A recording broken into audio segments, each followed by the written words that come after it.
Hey, what's up with the YouTube, man? It's just your boy Rojo, and this is the Rojo Room. Man, I found something crazy, man. So, with all this stuff that's going on in Russia, with Putin, Ukraine, et cetera, there's been a lot of resistance and, you know, protesting in Russia against Putin and against the, occupation of Ukraine that's going on.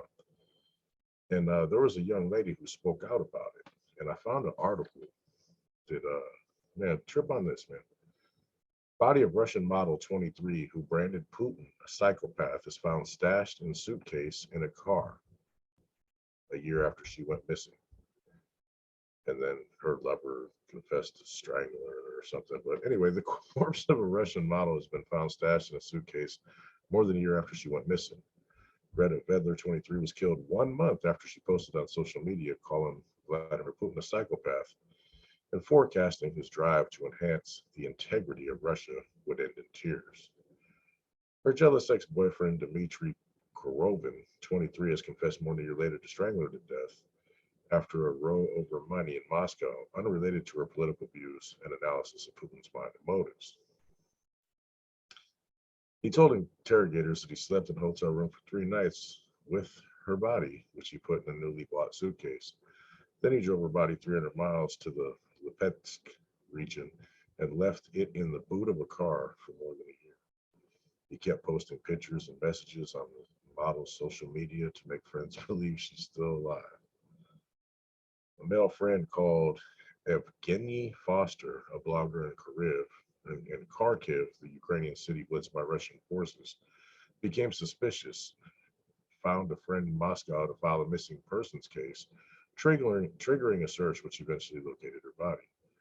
A video from Russia's investigative committee shows Korovin allegedly demonstrating how he killed the model and making a full confession.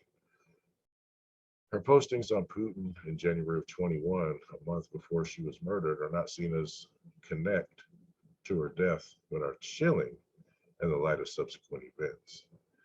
She was concerned over how his crackdown on protests had become and what she saw as a desire to forge a bigger Russia.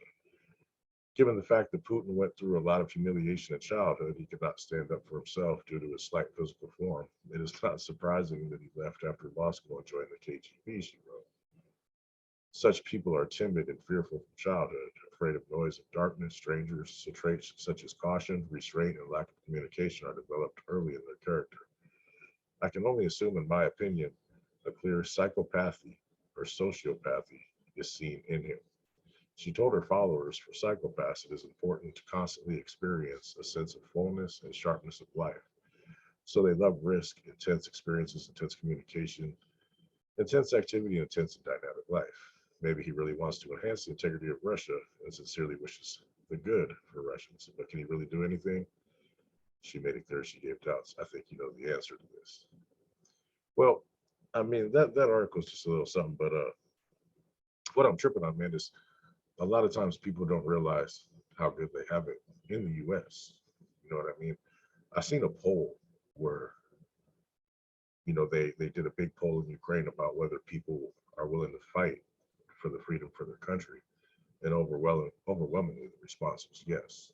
However, the same poll in the United States, a lot of people said no.